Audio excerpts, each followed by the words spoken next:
Allah Subhanahu wa Ta'ala yang telah melimpahkan rahmat, hidayahnya serta kenikmatan yang dapat kita rasakan pada saat ini. Puja dan puji syukur kita kehadirat baginda Nabi Muhammad SAW yang kita nantikan syafaatnya di yaumul kiamat. Allahumma amin. Bapak dan Ibu serta Ibu Kepala Sekolah dan anak-anakku yang Bapak banggakan, tapi pun pada yang terhormat Ibu Kepala Sekolah SDN 112 Krui, Ibu Yuliani SPD, serta Bapak Ibu Dewan Guru, anak-anakku, murid dari kelas 5. Pada kesempatan hari ini saya ucapkan terima kasih telah memberikan kesempatan bagi saya untuk penyebaran pemahaman budaya positif yang ada di sekolah kita. Pada kesempatan kali ini saya akan memaparkan nantinya tentang budaya positif yang ada di sekolah kita. Sebelumnya mohon izin Ibu Kepala Sekolah dapat membuka acara dan memberikan sedikit sambutan. Saya persilakan.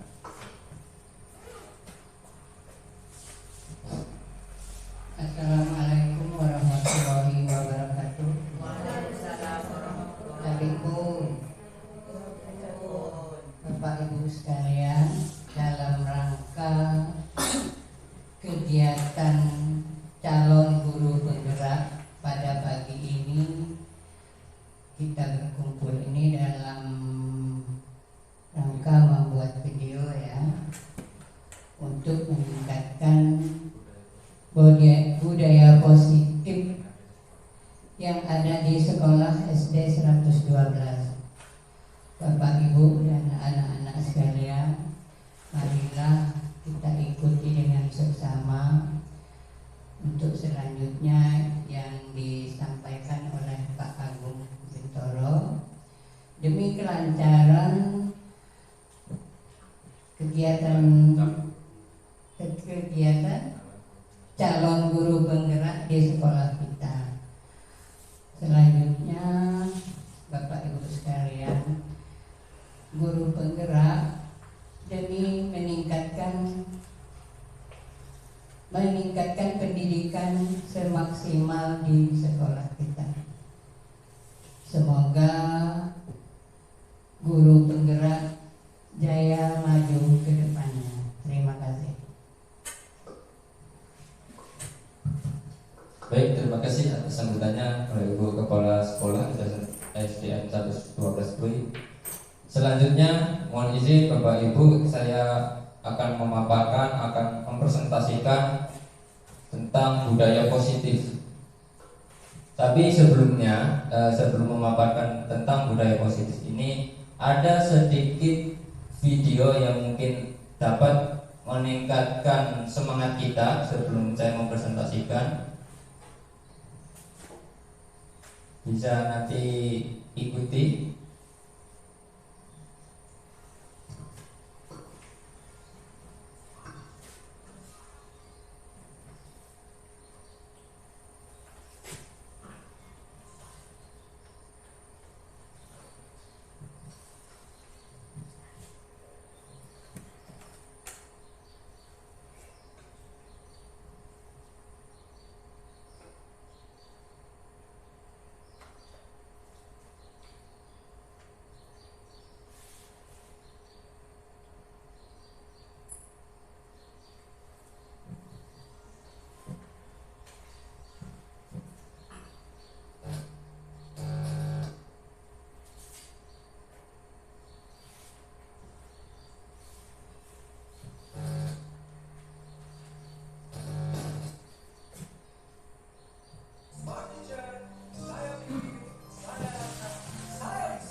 bebas.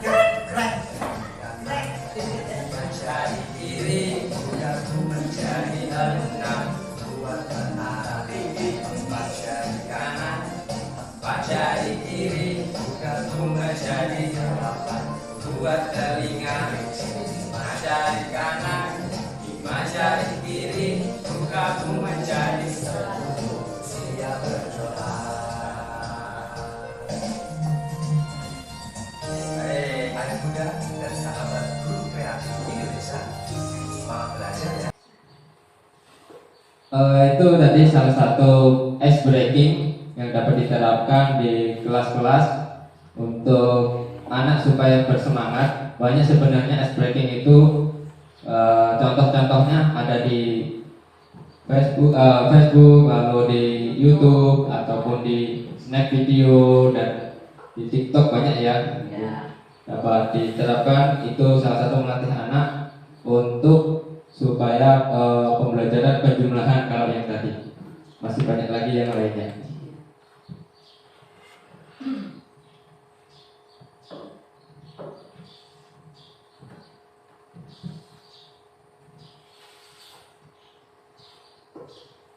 Baik, Bapak Ibu, saya lanjutkan budaya positif.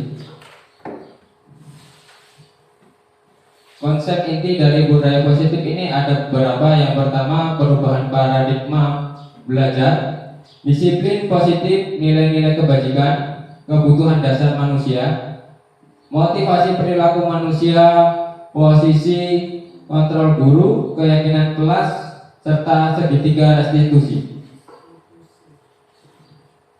Pembelajaran dengan paradigma baru. Paradigma itu semacam pandangan.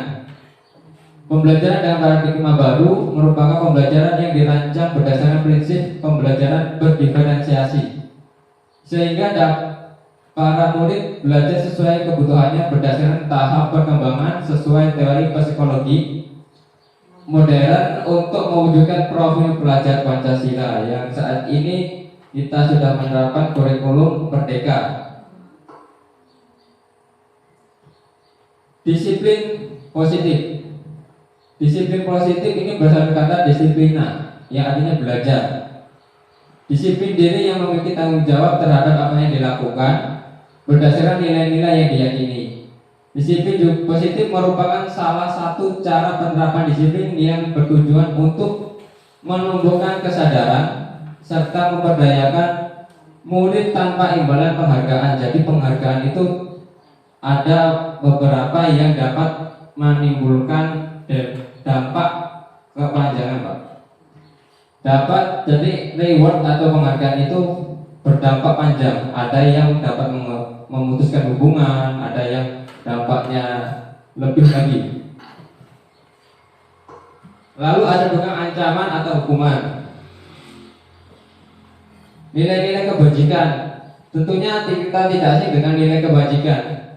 Di profil pelajar Pancasila ada beriman, bertakwa pada Tuhan Yang Maha Esa, dan berakhlak mulia, berbineka global, gotong royong, mandiri, kreatif, dan benar kritis. Serta ada keterampilan hidup, dapat dipercaya, lurus hati, mendengar, yang aktif, tidak merendahkan orang lain, dan memberi yang terbaik dari diri.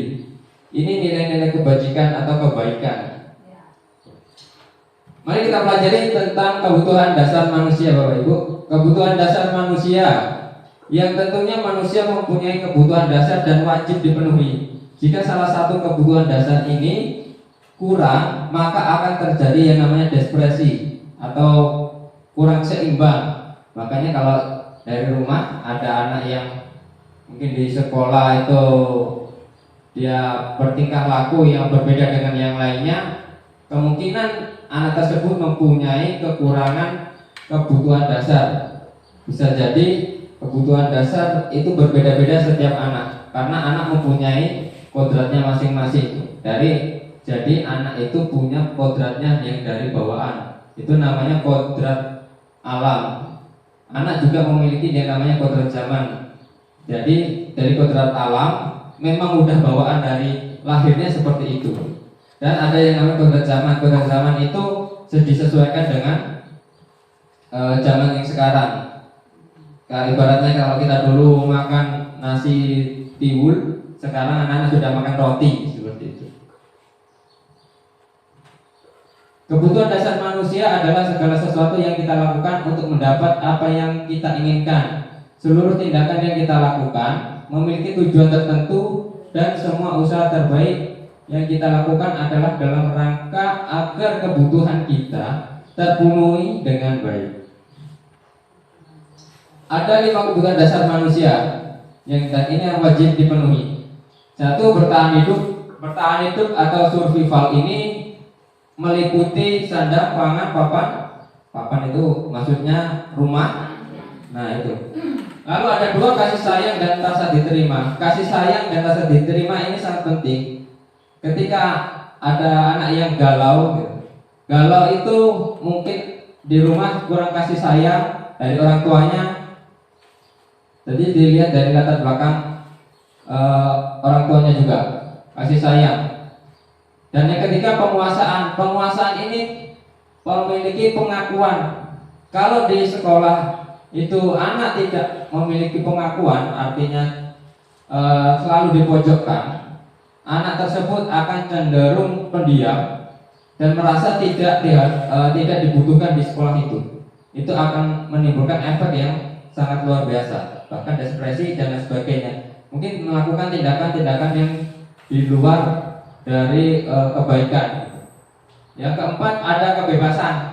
Kebebasan ini meliputi dari rasa tidak terkekang ataupun rasa yang tidak membuat dirinya seperti diatur-atur. Beda. Kebebasan berekspresi. Berekspresi itu cara orang pendidik harus mengetahui kebutuhan dasar anak-anak atau murid kita. Lalu ada motivasi perilaku manusia.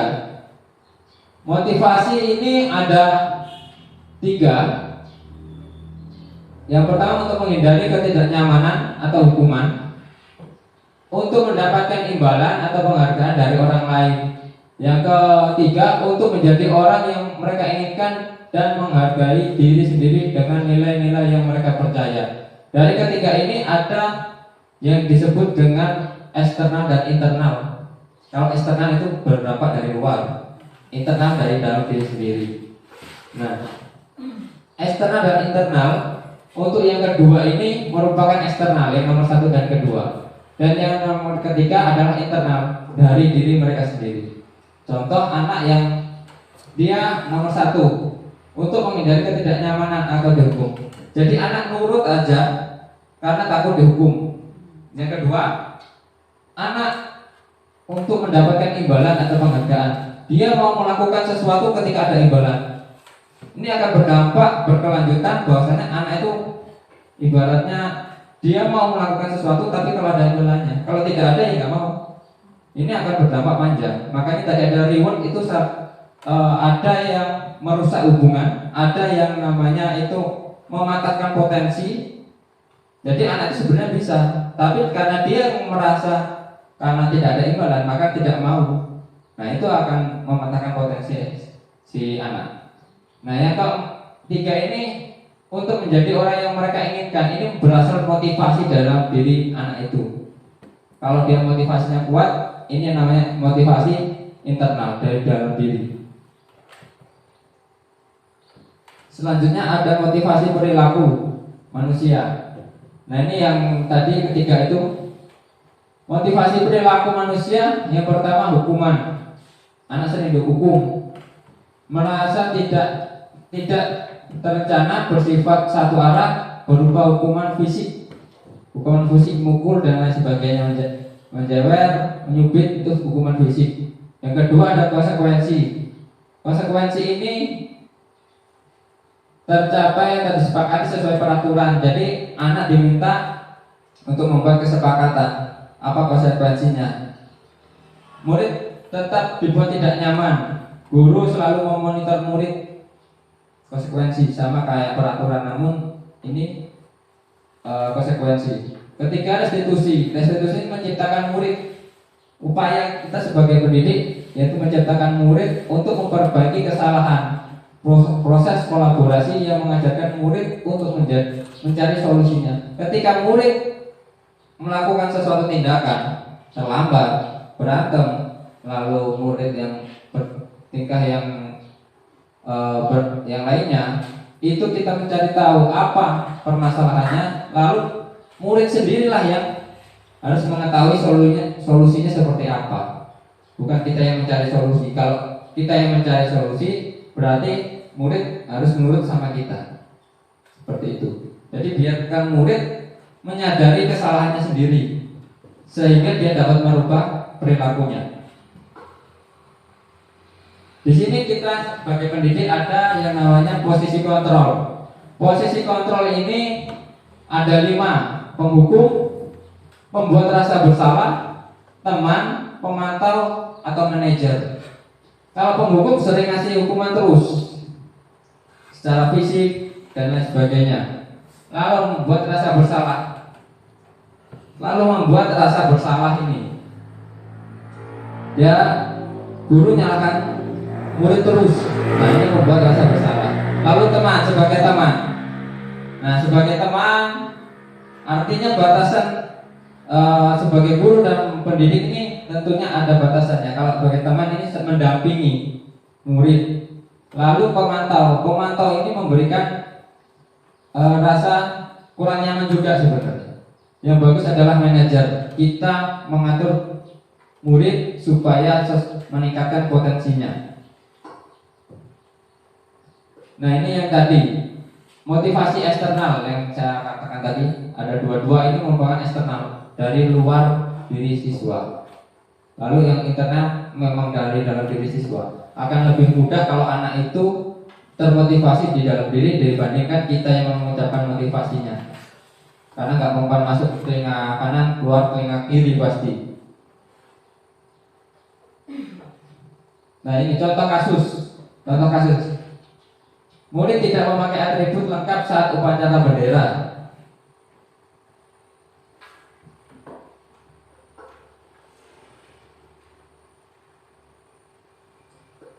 Pada 5 posisi kontrol ini ada penghukum, ada pembuat bersalah, teman. Tadi ada contoh kasus, kita lihat dulu yang ini. Penghukum. Gimana kita caranya?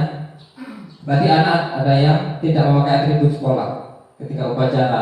Kalau kita posisi sebagai penghukum, pastinya hormat pada bendera selama 1 jam. Itu kita disebutnya penghukum. Lalu ada yang membuat rasa bersalah. Kata-kata yang sering diucapkan ketika posisi kita sebagai pembuat rasa bersalah.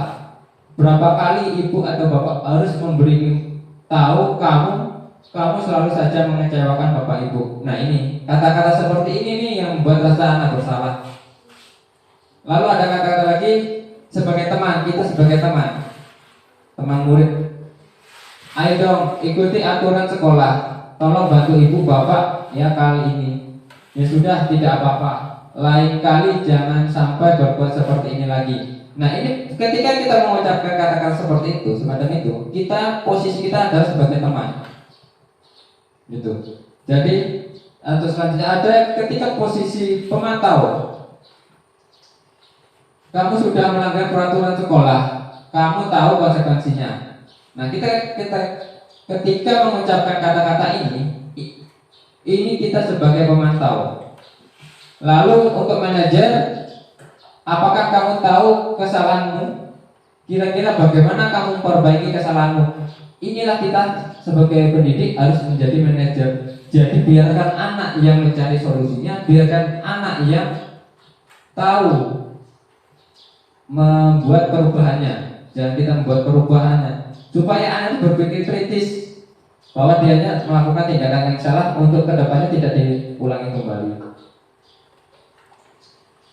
Nah, posisi manajer ini seorang guru mampu mengacu pada restitusi. Restitusi itu ada yang dapat menjadikan murid sebagai manajer bagi dirinya sendiri sehingga tercipta identitas positif.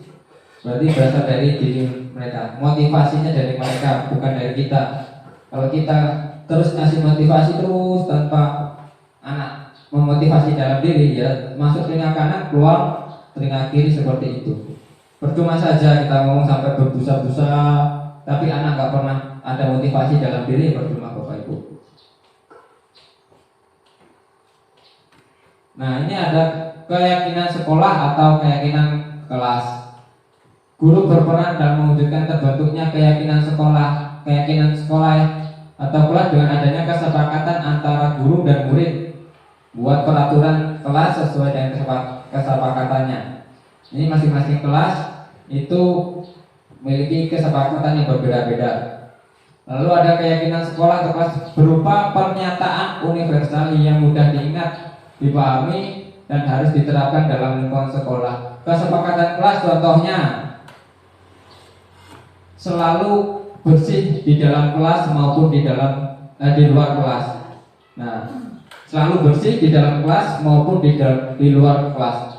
Nilai kebajikan atau nilai kebaikan di dalamnya ketika kata-kata tersebut menjadi keyakinan itu adalah kebersihan dan kesehatan.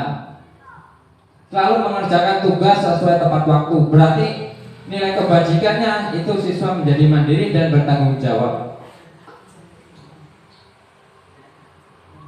Nah, ini contoh hasil keyakinan kelas 5. Bertanggung jawab mengerjakan tugas piket. Ini ada nilai kebajikannya, bertanggung jawab, bersikap jujur, bersikap tenang saat pelajaran berlangsung, sopan santun. Nah, ini ada nilai-nilai kebajikannya. Ini segitiga restitusi. Guru yang berperan sebagai manajer tadi menggunakan segitiga restitusi dalam penyelesaian masalah melalui 3 tahapan yang pernah dilaksanakan, yaitu menstabilkan identitas supaya anak tidak bersalah. Kalau anak itu merasa bersalah, terus akhirnya anak bisa desperasi terus karena dampaknya terlalu panjang. Silakan Bapak Ibu yang mau ini makan dulu jajannya dan dimakan. Terus ada validasi tindakan, bahwa menyatakan bahwa anak itu bersalah itu biar anak sendiri yang mengakuinya tanpa kita menuduhnya. Ini harus punya manajer. Lalu menanyakan keyakinan ini sekolah itu punya kepercayaan apa? Maksudnya kepercayaan bukan agama. Kepercayaan kebajikan yang baik itu seperti apa? Supaya anak itu berpikir sudah dia pertama, anak itu tidak selalu disalahkan. Yang kedua, supaya dia sadar sendiri. Lalu ketiga, anak itu yang mengatur solusinya, bukan kita yang mengatur solusinya. Kita menciptakan anak biar motivasi dalam dirinya, bukan dari kita terus. Kalau dari kita terus percuma, masuk kanan keluar kiri, tapi memang agak sulit. Nah, Bapak Ibu, ini segitiga restitusinya, ini sama tadi bentuknya. Nah, ini menstabilkan identitas. Ini ada tahapan. Kalau kita ketika mendapati anak dalam masalah, ini ada 3 tahapan. Pertama, menstabilkan identitas berdasarkan prinsip pembuat kesalahan adalah bagian dari proses pembelajaran. Jadi jangan salahkan, kamu ini nggak mengerjakan tugas, kamu ini coret-coret meja terus. Nah, itu kita tindakan yang salah. Kita beri anak supaya mereka itu tidak selalu dirinya disalahkan terus, walaupun memang perilakunya itu salah. Kita Bapak juga akan melakukan seperti itu, namun tentunya ada sebabnya kenapa seperti itu. Atau ada anak yang terlambat sekolah, tanyakan kenapa anaknya terlambat sekolah, karena mungkin dia bangunnya kesiangan. Nah, mungkin Bapak kalau bangunnya kesiangan juga seperti itu, namun ada sebabnya. Itu harus ada solusinya. Nah, ini menggeser identitas anak itu yang pertamanya gagal, berarti dia bersalah, ke identitas yang dirinya bahwa bisa melakukan perubahan atau sukses ya. Ini ada validasi tindakan yang salah supaya anak itu sadar dari dirinya bahwa dirinya itu salah. Seperti itu. Namun bukan kita yang menyalahkan, biar anak itu mengaku kesalahannya. Ada yang menanyakan keyakinan, ini yang nilai kebaikan apa yang dilanggar. Ya, nilai kebaikan apa yang dilanggar ketika anak itu dalam masalah, dan memberikan solusi biar anak itu yang solusinya sendiri. Jangan kita ngasih syarat terus tapi anak nggak mau melakukan, supaya anak bisa mandiri. Menurut Ki Hajar Dewantara, pendidikan adalah menuntun segala kekuatan kodrat yang ada pada anak-anak agar mereka dapat mencapai keselamatan dan kebahagiaan yang tinggi-tingginya, baik sebagai manusia maupun sebagai anggota masyarakat. Kita menuntut bukan menuntut terus anak supaya pintar anak ini. Kita sudah memang banyak tantangan buat kita sebagai guru. Anak harus banyak pandainya, anak harus banyak bisanya. Namun ketika dituntut dengan sesuai kode, pembelajaran tidak ada di dalam buku. Internet banyak itu. Kita ketinggalan informasi. Anak lebih tahu. Gitu. Jadi anak yang sesuai dengan zamannya. Gitu. Kalau dulu kita catat saja, kita kasih materi saja. Namun anak ternyata lebih tahu update materi yang sebelum kita ajarkan.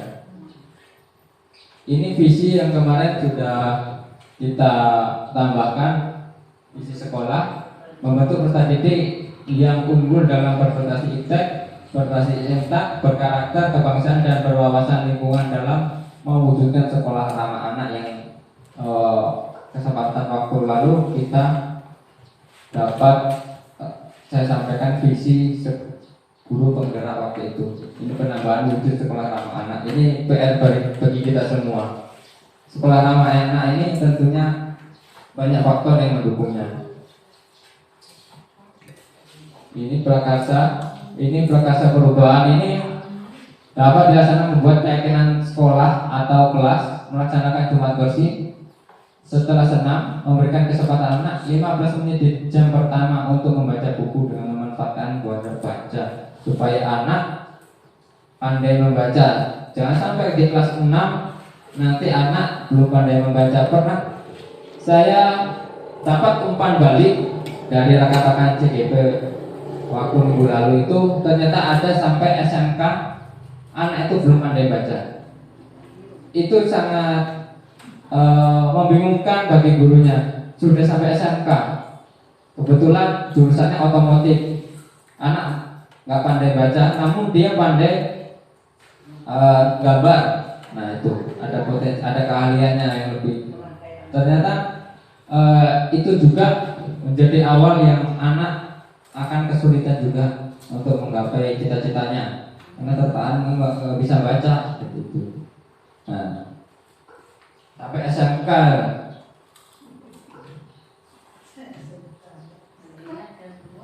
Nah, Bapak Ibu sekalian, itu tadi yang bisa saya paparkan. Kita penekanan pada yang namanya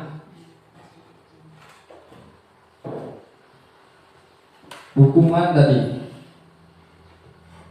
posisi kontrol kita.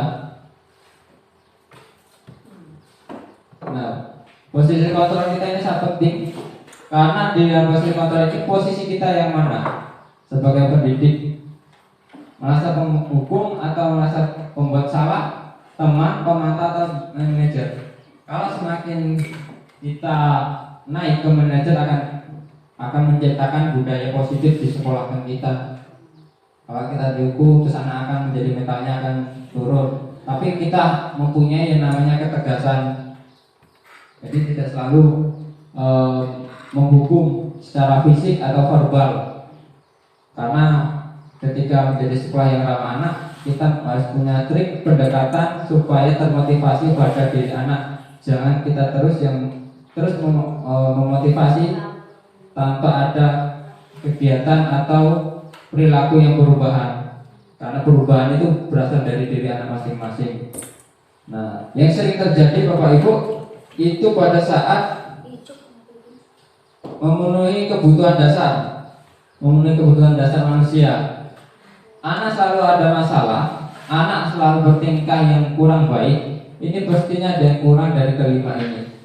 Nah, dari kelima inilah yang perlu kita cukupi, karena pandangan banyak orang tua itu berpandangan sekolah adalah bengkel untuk memperbaiki anak-anaknya yang mungkin kurang perhatian, ataupun anak-anak yang kurang merasa kebebasan, ataupun anak yang kurang kepedulian dari orang tuanya. Sekolah adalah bengkel, pandangan orang tua seperti itu. Nah, pandangan orang tua seperti itu karena kelima kebutuhan dasar ini kurang. Kebutuhan dasar ini perlu dicukupi. Nah, dari kelima ini, makanya ketika anak buat masalah kita tanyakan dulu untuk penyebabnya. Kita analisa, kita lihat, oh anak ini nggak sering kerjakan tugas, PR-nya nggak dikerjakan, karyanya tidak dibuat, apa yang kurang? Kita cari tahu. Mungkin di rumahnya dia kurang merasa kebebasan, cuma di rumah aja tidak boleh keluar rumah, ataupun dia tidak adanya penguasaan, tidak diakui sama teman-temannya, selalu dijauhi. Nah, itu juga membuat anak menjadi melakukan tindakan yang kurang baik di kelas ataupun di dalam lingkungan sekolah. Lalu ini kebutuhan dasar yang mungkin dapat kita ingat. Lalu yang tadi visi, mengacu pada visi kita sebelumnya yang menjadikan visi sekolah ramah anak ini sangat penting. Ramah anak, jadi tidak hanya menjadikan suatu plang saja yang dapat dipasang yang menuju sekolah ramah anak, namun kita pelan-pelan mewujudkannya. Jadi ada prakasa perubahan, yaitu setelah senam bersih-bersih bisa kita lakukan, dan memanfaatkan pojok baca atau bacaan yang ada di kelas supaya anak 5 menit atau 10 menit sebelum di jam awal supaya anak belajar baca.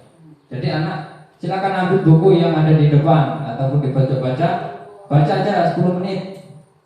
Nah, setelah baca 10 menit kita tanyakan satu persatu, Pak. Identifikasi awal satu persatu. Oh, maju ke depan. Anak ini bisa baca enggak? Anak ini bisa memahami isi bacaan itu enggak? Itu kita bisa mengetahui dari awal. Kalau anak itu sudah nggak bisa baca, pasti nggak tahu isi bacaannya. Nah, sudah saya lakukan seperti itu. Cara di awal pembelajaran, kebetulan kita pembelajaran tahun ajaran baru. Jadi kita harus tahu si A, si B, si C ini dia kekurangannya apa? Apakah dia kurang membacanya atau perkaliannya? Nah, perkalian juga bisa dilakukan. Kita memberikan tugas dasar perkalian, penjumlahan, pengurangan itu yang awal kita di ajaran baru. Jadi kita sama tahu si A, si B kebutuhannya apa. Lalu untuk pembelajaran berdiferensiasi, pembelajaran diferensiasi itu pembelajaran yang kita harus tahu satu persatu anak itu kekurangannya apa, kebutuhannya apa. Harus tahu. Jangan kita samakan semuanya. Anak itu ada yang namanya diferensiasi produk. Contoh, kita memberikan tugas, KD-nya menyebutkan, KD yang di pelajaran itu menyebutkan dapat menjelaskan tentang sistem pencernaan pada manusia.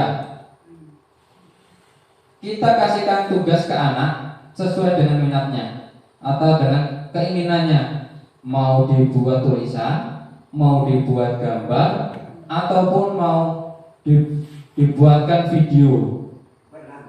Nah, buat lagu itu terserah anak. Itu mau buat apa? Contoh si A pengen ngerjakan tugasnya buat dengan bergambar, silakan. Yang penting memenuhi KD-nya itu tadi. Anak dia mau menulis ini aja, karangan tentang pencernaan manusia, silakan gitu. Jadi tidak disamakan semua harus buat tugas tertulis. Nah, tidak. Karena ada anak yang malas, ada yang malas tulis. Nah, itu ada kemampuannya berbeda-beda. Yang itu tadi yang menurut Gajah Dewantara itu menuntut. Jadi tidak bisa kita samakan. Memang kita dituntut anak supaya pandai. Namun pada kodratnya anak punya kodrat alamnya masing-masing. Gak bisa dituntut masuk apapun. Namun kita harus menggunakan secara maksimal. Kalau tidak maksimal tidak bisa. Oke, itu pemaparan dari saya, Bapak Ibu. Mungkin ada pertanyaan, bisa saya persilakan. Mungkin dari anak ada yang pertanyaan? Bagaimana kalau Bapak Ibu yang ada di sekolah kita ini sering menghukum? Mau? Mau apa tidak? Nah, kayak apa? Mau apa tidak?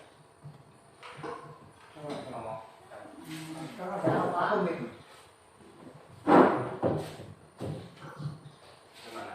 Kalau bapak ibu yang ada di sekolah itu sering menghukum, apakah kamu suka? Enggak. Enggak. Kenapa? Satu. Sakit. Iya. Nah, terus kalau kamu sakit ini dihukum, terus kamu apa yang tindakannya? Ikutin mauan. Bisa berubah.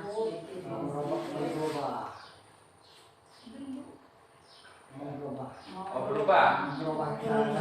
Nah, terus kalau contoh, kalau kamu rajin mengerjakan tugas, terus dikasih duit, kamu mau melakukannya?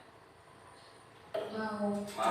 Terus kalau kamu dikasih tugas lagi, tapi nggak dikasih duit, Mau juga. mau juga?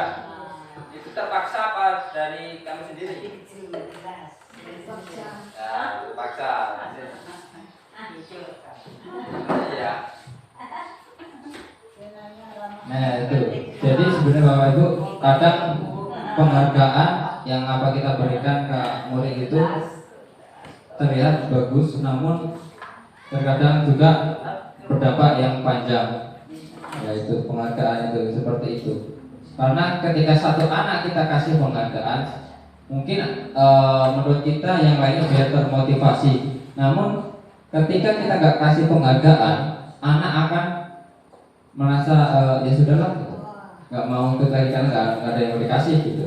Sama halnya dulu pernah pengalaman saya juga di tahun lalu, ada di peraturan sekolah itu bahwasanya setiap hari Jumat Sabtu itu menggunakan dasi pramuka. Namun lambat laun tidak banyak yang tidak menggunakan. Nah, ada yang menggunakan. Saya kasih penghargaan ke mereka. Pada waktu itu ada 3 atau 4 anak saya kasih penghargaan, kasih uang, berupa uang. Namun kemudian besok minggu depannya pada pakai, saya nggak kasih. Minggu depannya lagi saya lihatin lagi nggak pakai. Gitu. Artinya penghargaan itu terkadang buat anak hanya ingin ikut saja tanpa ada kemauan dari dirinya. Saya coba seperti ternyata penghargaan itu memang berdampak ke anak menjadi ketergantungan. Itu satu. Yang kedua, bisa memutuskan hubungan. Gimana memutus hubungan? Bapak itu ngasihnya cuman yang rajin saja, yang gak rajin nggak dikasih. Nah, itu akhirnya nggak suka sama gurunya. Itu ternyata jangka panjangnya. Walaupun di dalam hatinya kesel juga gitu. Kita sudah memotivasi, ternyata motivasi itu bukan dari penghargaan juga. Pengalaman saya seperti itu, saya melihat ngasih 3, minggu depannya pakai semua. Kemudian saya nggak kasih, minggu depannya yang pakai cuma beberapa. Nah itu pengalaman dari saya. Ya ada negatifnya juga semuanya itu.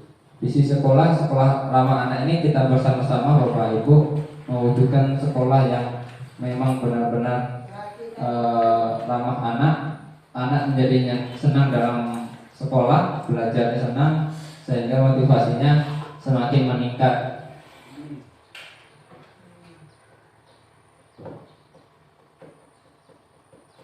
Baik, terima kasih Bapak Ibu. Jika ada masukannya saya persilakan.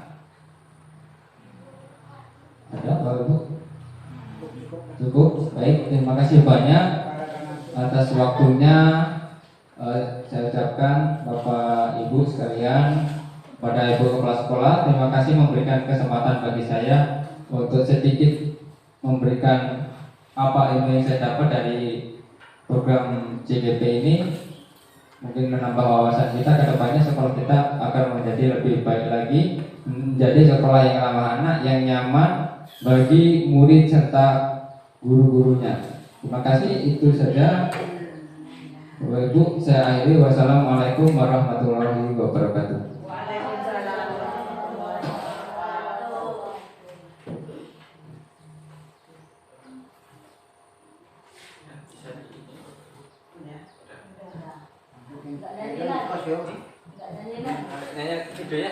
Baik, anak-anakku sekalian, pada pagi hari ini kita akan membuat keyakinan kelas dan kesepakatan kelas. Di sini Bapak mempunyai 2 warna kertas yang nanti anak-anakku bisa tuliskan. Untuk warna yang apa ini warna apa nak? Warna pink atau pada jambu ini untuk kalian menuliskan apa saja yang menjadi kelas impian kalian. Nanti silakan dituliskan. Nanti Bapak akan bagikan satu per satu. Dan jangan lupa ditulis namanya. Nah, nanti kalau sudah semuanya menulis, nanti bisa ditempelkan ke depan. Ya, Bapak akan bagikan satu per satu.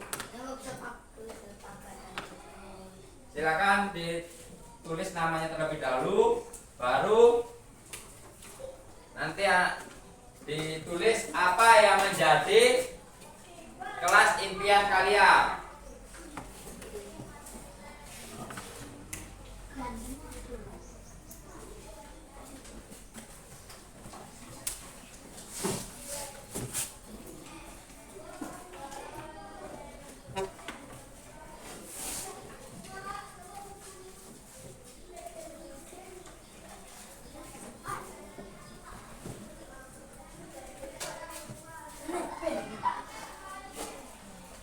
Ya, itu nanti ada lemnya, berkasnya untuk ditempelkan di depan ya. Terus kalau ngasih nama? Ya, kasih nama apa yang menjadi kelas impian menurut kalian? Impianku.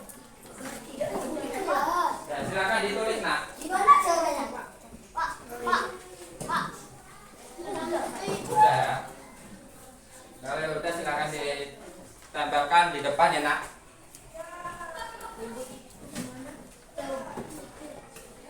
Saya ingin kelas. Dituliskan nak. Silakan dituliskan di kertasnya itu. Pertama-tamanya apa, Pak? Nama, tulis nama dulu. Udah. Silakan dituliskan kelas kalian. Saya ingin kelasnya jadi apa? Jadi Ya, ditulis.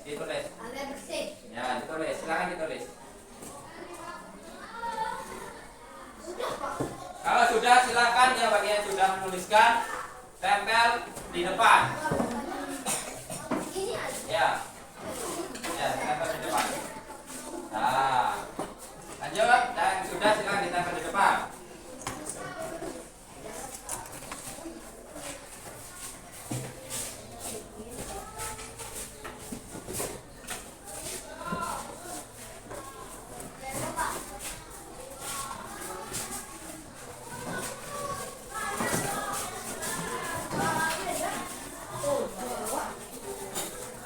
Kalau yang sudah, silakan duduk di tempat duduknya dulu.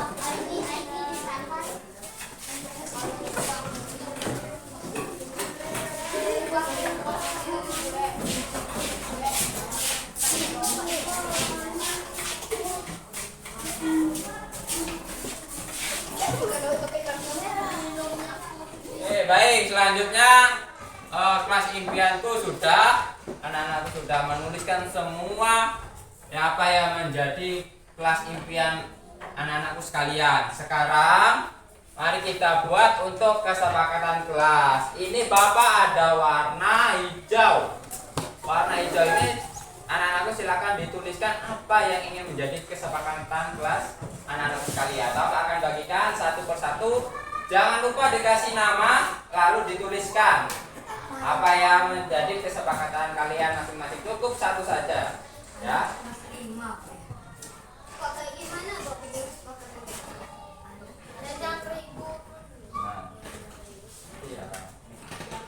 Anak kelas 5. Ya, tulis nama dulu, nah, dituliskan namanya masing-masing.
Ya, bagi yang sudah silakan ditempelkan di kolom kesepakatan kelas. Nah, ini sudah silakan ditempelkan.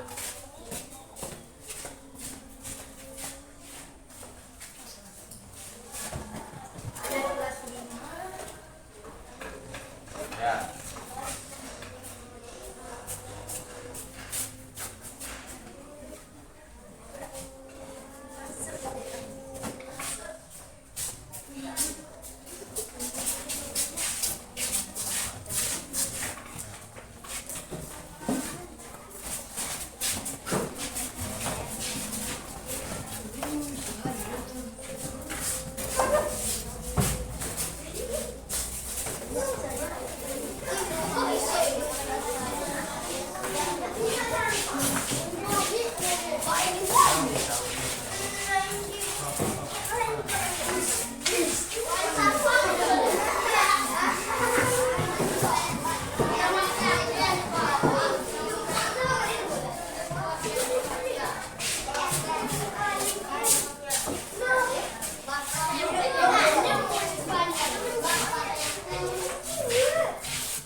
Baik, Bapak akan bacakan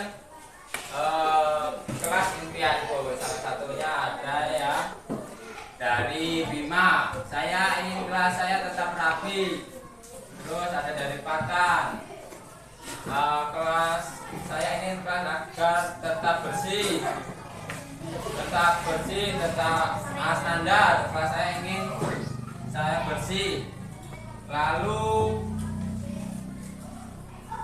nah ini Lasmi, bagus ini ya. Aku ingin belajar tepat waktu. Nah, bagus. Nah, tapi banyak ya. Jadi ingin kelasnya bersih, ingin kelasnya rapi. Gimana caranya kelasnya bersih dan rapi? Gimana caranya? Ya, membersihkan yaitu dengan ikuti jadwal ya. Untuk kesepakatan kelas, di sini ada namanya Raca, jangan main bola di dalam kelas. Terus ada juga Putra, murid kelas 5 harus sopan. Terus ada Rendra juga, murid kelas 5 harus berpakaian rapi. Karan, ini ada Karan juga. Saya ingin anak kelas 5 tidak berantakan.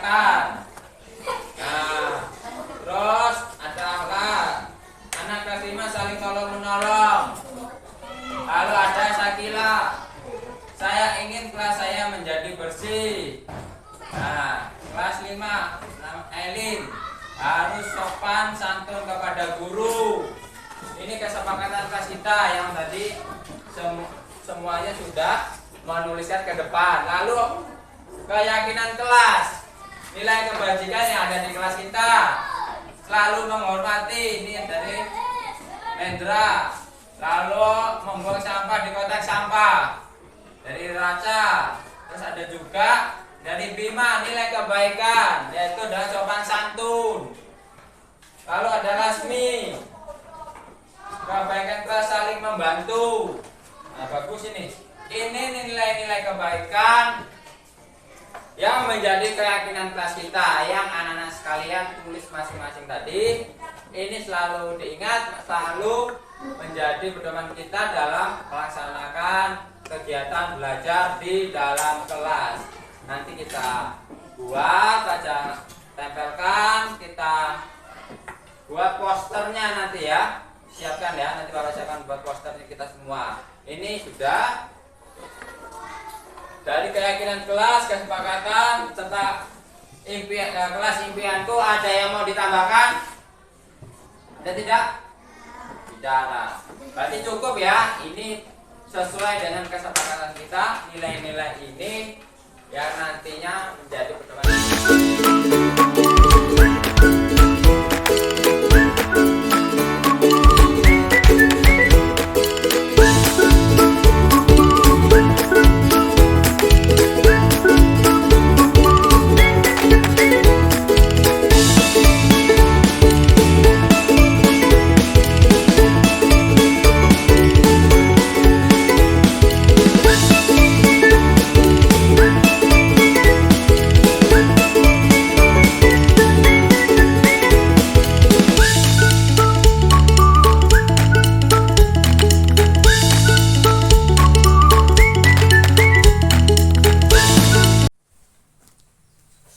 Akrom, kamu tahu nggak Bapak panggil ke kantor kenapa?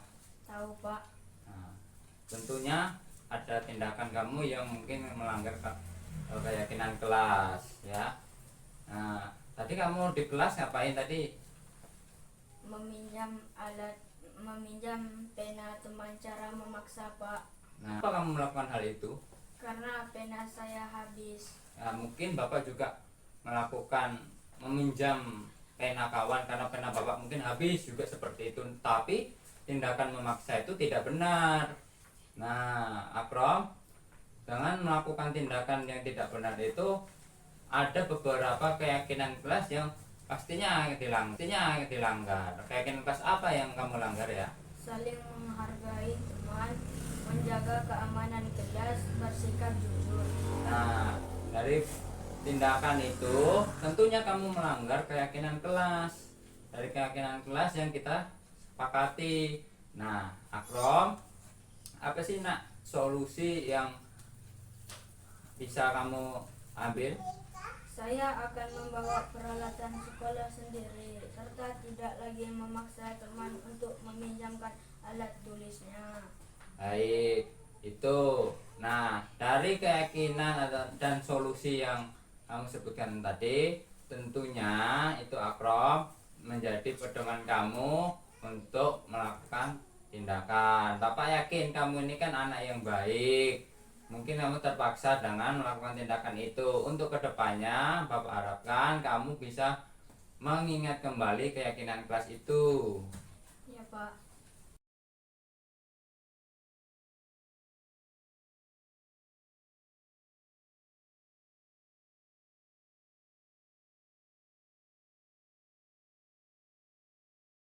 Baik, Tika, tahu nggak kenapa kamu bawa panggil ke kantor? Pak. Nah, tadi ada laporan dari guru bidang studi agama bahwasanya kamu makan di kelas pada saat jam pelajaran. Kenapa kok kamu makan di kelas? Karena saya lapar Pak. Karena lapar. Nah, karena lapar, kenapa kok bisa kamu lapar?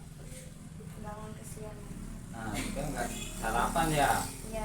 Nah, kenapa kok bangunnya bisa kesiangan? Nah, Karena begadang Pak. begadang.